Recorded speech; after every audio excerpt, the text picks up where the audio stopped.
And your first album had a pretty interesting cover art. It looked more like a death metal band, I know, and I right? think it caused you some troubles. Even Fred Durst didn't like it when he saw it, right? It did. So that was, as I talk about how we would, trade gigs with other bands and befriend other bands to help each other out.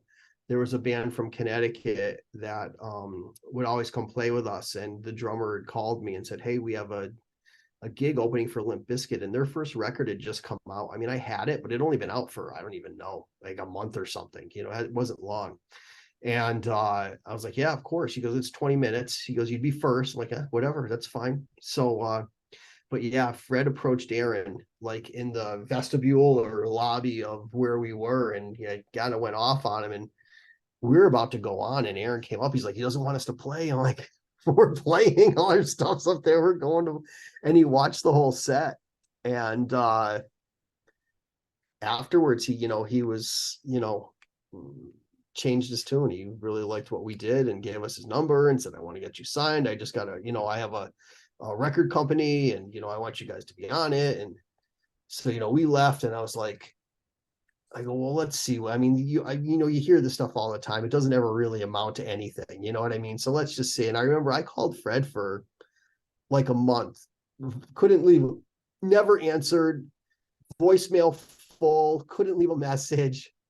I'm like, "Yeah, this is what I figured." You know what I mean? This is going to lead to nothing. And we were actually we recorded 3 new songs.